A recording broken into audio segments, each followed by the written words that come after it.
5 Real Cases of Reincarnation offers a glimpse into the cycle of birth and death.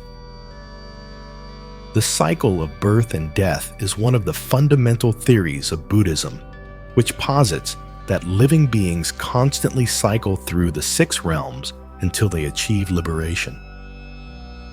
The 6 paths refer to the realms of heaven, asura, humans, animals, hungry ghosts, and hell. In Buddhism, it is believed that a person's life is determined by karma. Karma refers to the force generated by a person's actions, which will influence his future lives. Good karma will result in good outcomes, while bad karma will lead to bad results. After a person dies, his karma will decide his next rebirth. If one has done good in this life, he will be reborn in a good path, such as heaven, asura, or the human realm. If he has committed sins in this life, he will be reborn in a lower realm, such as the animal, hungry ghost, or hell. Buddhism views the cycle of birth and death as a process of suffering. In the 6 realms, sentient beings will experience the 8 different types of suffering, including birth, aging, sickness, death, separation from loved ones, meeting those one detests, not getting what one strives for. Only by achieving liberation can one escape from the sea of suffering that is the cycle of birth and death. Whether the cycle of birth and death exists is a question that science can neither confirm nor refute. But Buddhism considers the cycle of birth and death to be a concrete reality. Today, this video will tell us about 5 real cases of reincarnation, allowing us to familiarize ourselves with this mysterious topic. All 3 cases talked about today come from the real research projects of Dr. Ian Stevenson, a famous American psychiatrist. Dr. Ian Stevenson was born in Canada and received medical education there. He dedicated his whole life to the study of reincarnation phenomena, with his footprints all around the world, including India, the United States, the United Kingdom, Japan, and more. In 1956, Dr. Stevenson went to India to investigate the case of Nirmal, which caused a sensation locally. Afterward, he investigated many reincarnation cases from around the world and wrote several books about them. Dr. Stevenson was a member of the American Psychiatric Association. In 1967, Dr. Stevenson joined the Department of Psychiatry at the University of Virginia School of Medicine, where he taught for over 30 years and served as a professor until his retirement. He devoted his entire energy to the research of reincarnation phenomena and made enormous contributions to this field. Case 1. The reincarnation experience of Nirmal. In August 1951, in the remote village of Balvara in northern India, a boy named Nirmal was born. His parents were farmers, and he had 2 brothers and a sister. Nirmal's family was not well off when he was born, but his parents loved him and tried to give him the best life they could. In 1953, when Nirmal was 2 years old, he began to say strange things. He claimed he was once the daughter of a wealthy family in Delhi named Shanti Devi and remembered how she died of smallpox. At first, his parents didn't believe him, thinking he was being fanciful. But Nirmal's memories of his past life were detailed. He could recite the names of his past life parents, Girdhari Lal and Kishan Devi. He even remembered his husband's name was Kedarnath and the names of their 2 sons, Premnath and Bhagwan Das. In 1954, Nirmal's parents decided to take him to Delhi to meet the family of Shanti Devi.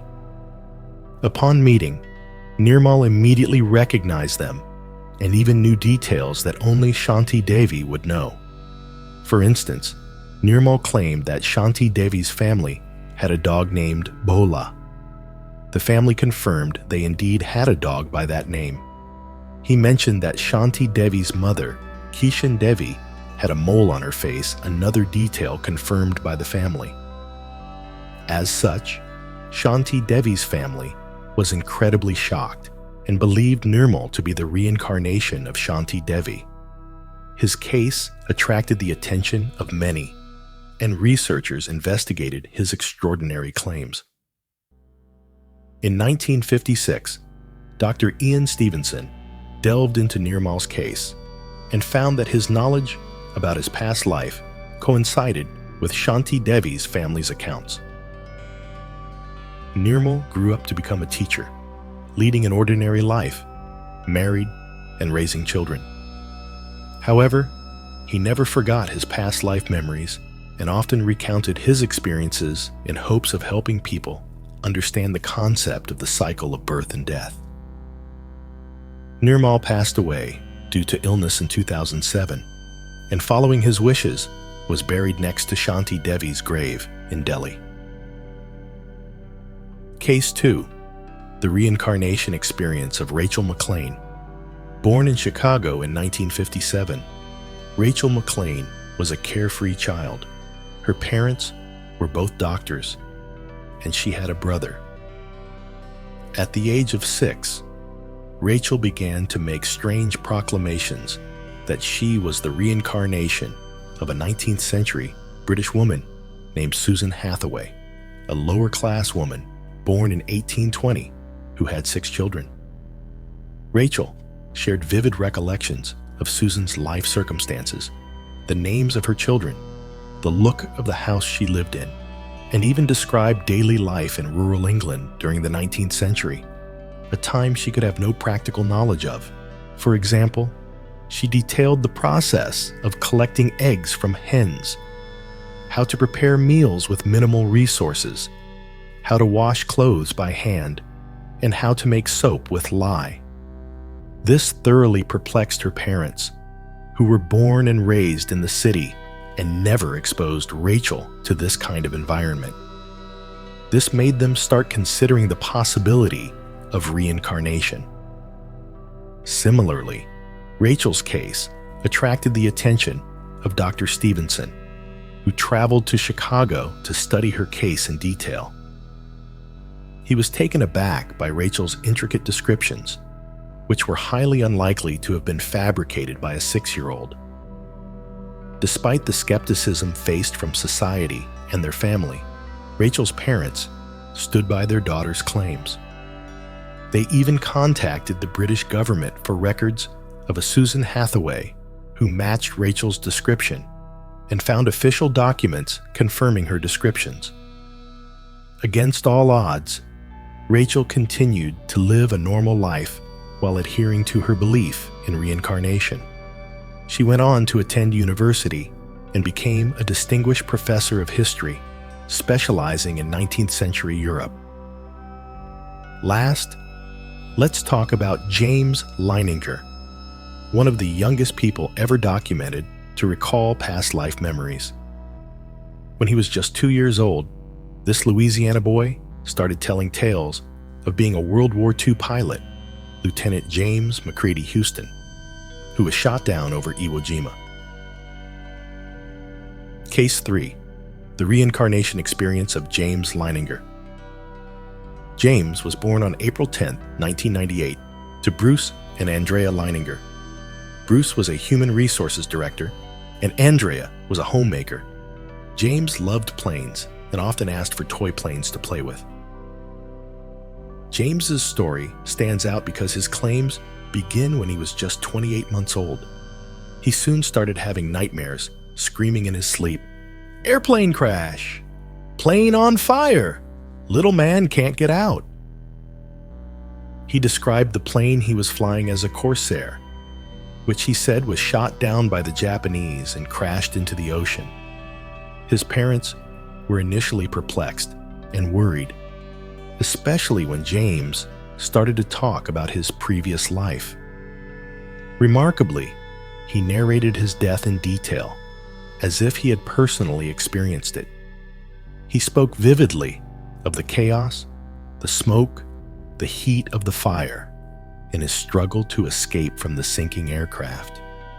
His tales were so realistic and chilling that they made his parents genuinely concerned for their 2-year-old. James went on to share even more specific details about his claimed past life, and he referred to himself as Lieutenant James McCready Houston.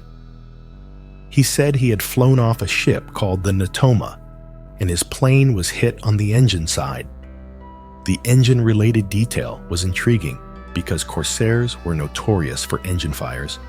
Again, these accurate specifics intrigued Dr. Stevenson, who traveled to Louisiana to evaluate James's case as well. Dr. Stevenson's investigation led him to records at the National Naval Aviation Museum in Florida, where he was able to confirm a Lieutenant James Houston indeed flew off the small aircraft carrier, the Natoma, and was shot down in the Pacific. Everything fit James' narrative perfectly. Lieutenant James McCready Houston was a real person who died exactly how James had described.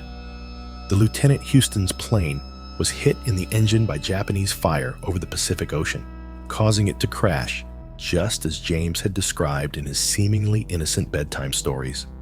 This peculiar overlap startled Dr. Stevenson and further solidified his belief in the genuineness of James's reincarnation claim. What's more, James and his father even met Annie Barron, the sister of Lieutenant James Houston, who was amazed at what she heard. For instance, James knew about a photograph Annie and her brother took as children, which was very personal and not well known. This meeting created an emotional bond, leading Annie to state that James was indeed the reincarnation of her long-lost brother. Today, James Linger is a grown man who lives a healthy life. He released a book in 2009, co-authored with his father, titled Soul Survivor: The Reincarnation of a World War II Fighter Pilot, detailing his extraordinary memories and experiences. These cases, along with countless other documented instances, make the concept of the cycle of birth and death less theoretical and more tangible. They serve as a reminder of the possible enduring existence of our consciousness, irrespective of our physical selves. The research of Dr. Ian Stevenson, which encompassed over 3,000 cases of potential reincarnation, continues to be a valuable resource for those interested in understanding the complexities and mysteries of life, death, and beside. Our next case is that of a boy from Lebanon, Imad Eloir. Case 4. The reincarnation experience of Imad Eloir. Imad was born in 1958 in Beirut, Lebanon. His father was a salesman, and his mother was a homemaker.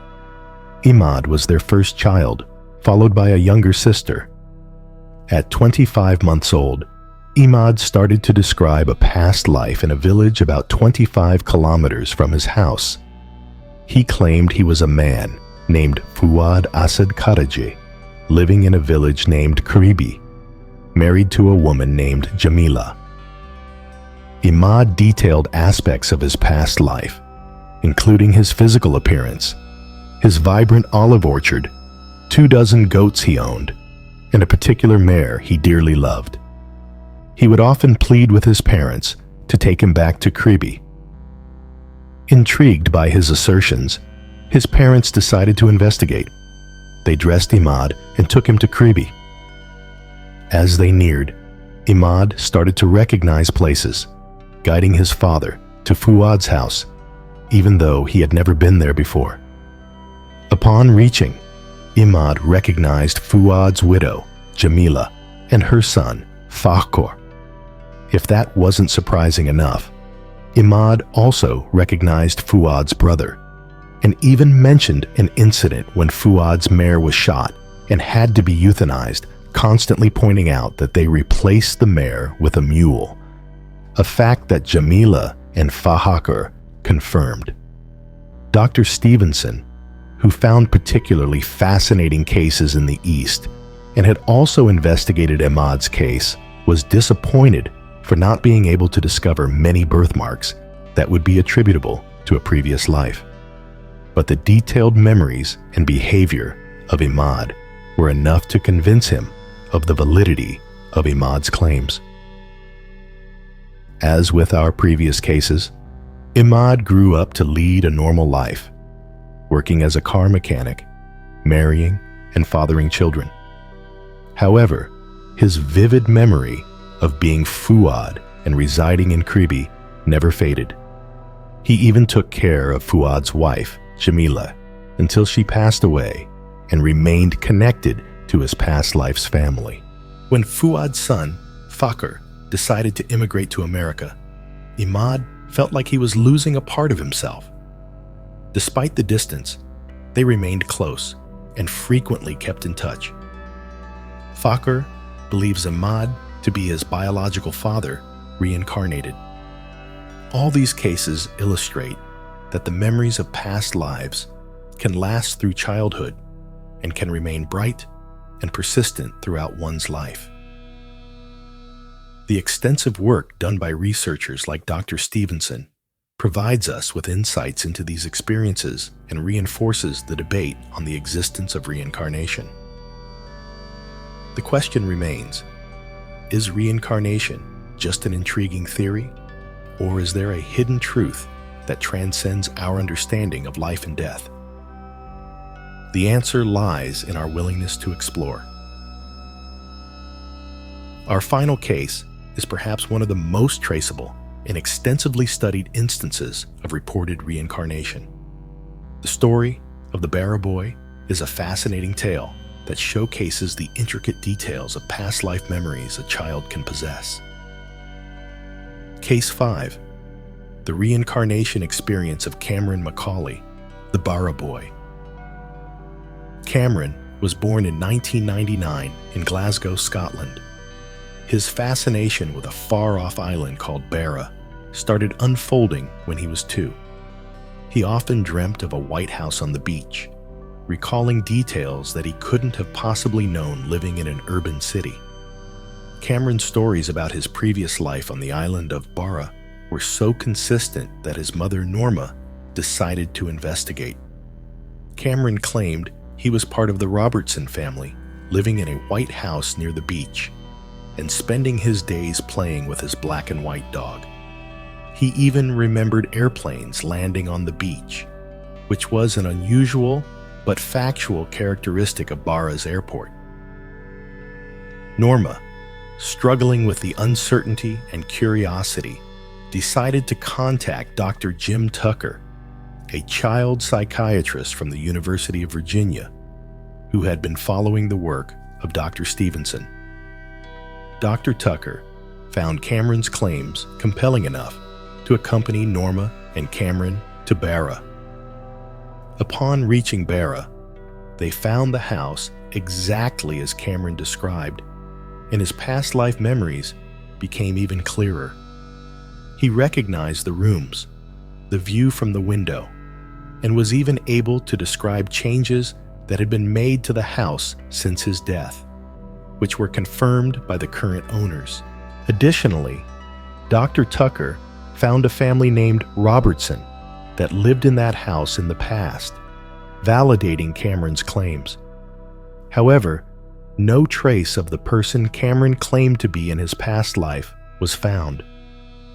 Despite this, the scope of Cameron's memories and his emotional connection to the house, and Barra confirmed for Dr. Tucker that this was a genuine case of reincarnation. Cameron Macaulay's story is unique and compelling because, unlike the other cases, Cameron's past life didn't end tragically or abruptly. His strong emotional connection to the island of Barra and his past life's family continued as he grew older. Cameron's story caught media attention, and he has been featured on several TV documentaries, bringing the concept of reincarnation to mainstream discussion. The study of reincarnation remains an ongoing journey, making us question the nature of our existence, death, and our true self that possibly transcends our physical bodies. It continually challenges us to look beyond the material world and gaze into the realm of spirituality, stirring our curiosity and urging us to seek answers.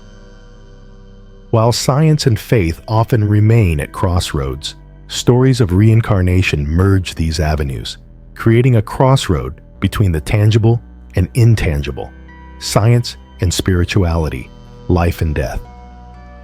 Are we capable of understanding these complex phenomena entirely? Probably not yet. However, the pursuit of understanding remains a testament to human curiosity and our never-ending quest for knowledge. While we have discussed several extraordinary cases of reincarnation, such as Cameron Macaulay, Imad Eloir, and James Linger, it is important to contend with the fact that these instances still remain as border phenomena, with many questions to be answered. The study of reincarnation is not merely limited to anecdotal evidence. There is a scientific approach to it, like the work undertaken by the Division of Perceptual Studies, DOPS, at the University of Virginia. Researchers at DOPS have been investigating children who report memories of past lives for the past 5 decades, aiming to achieve a scientific understanding of this phenomenon. These studies largely focus on exploring whether the detailed narratives provided by the children can be objectively validated, and if there's a correlation between their memories and specific events or people in the past. These studies also explore potential explanations, neurological, psychological, and quantum physical, for these claims of reincarnation. As we try to understand more about the intricacies of reincarnation and past lives, it's equally essential to comprehend what these experiences could mean for the individuals and families directly affected by them. For the children and their families, these experiences can be both challenging and transformational. Balancing between validating the child's experiences and ensuring they are grounded in their present life requires sensitivity, acceptance, and a whole lot of courage. For the rest of us, these cases question our understanding of life and existence itself. They shake the very foundations of what we believe happens when we die, necessitating a reevaluation of our perspectives on life, death, and the supposedly impervious boundary between the two. In conclusion, the study of reincarnation demands a pliable perspective on existence, an open mind, and above all, a respect for the unfathomable mysteries that life presents to us. Whether we believe in reincarnation or not, the accounts and experiences shared by these children and validated by rigorous studies remind us that there is much more to life and death than what meets the eye. So the next time you hear a child narrating tales of when they were big, listen with an open mind and a kind heart. Who knows? You might just be at the forefront of one of life's greatest mysteries. If you found it helpful, please like and share it for the benefit of more people.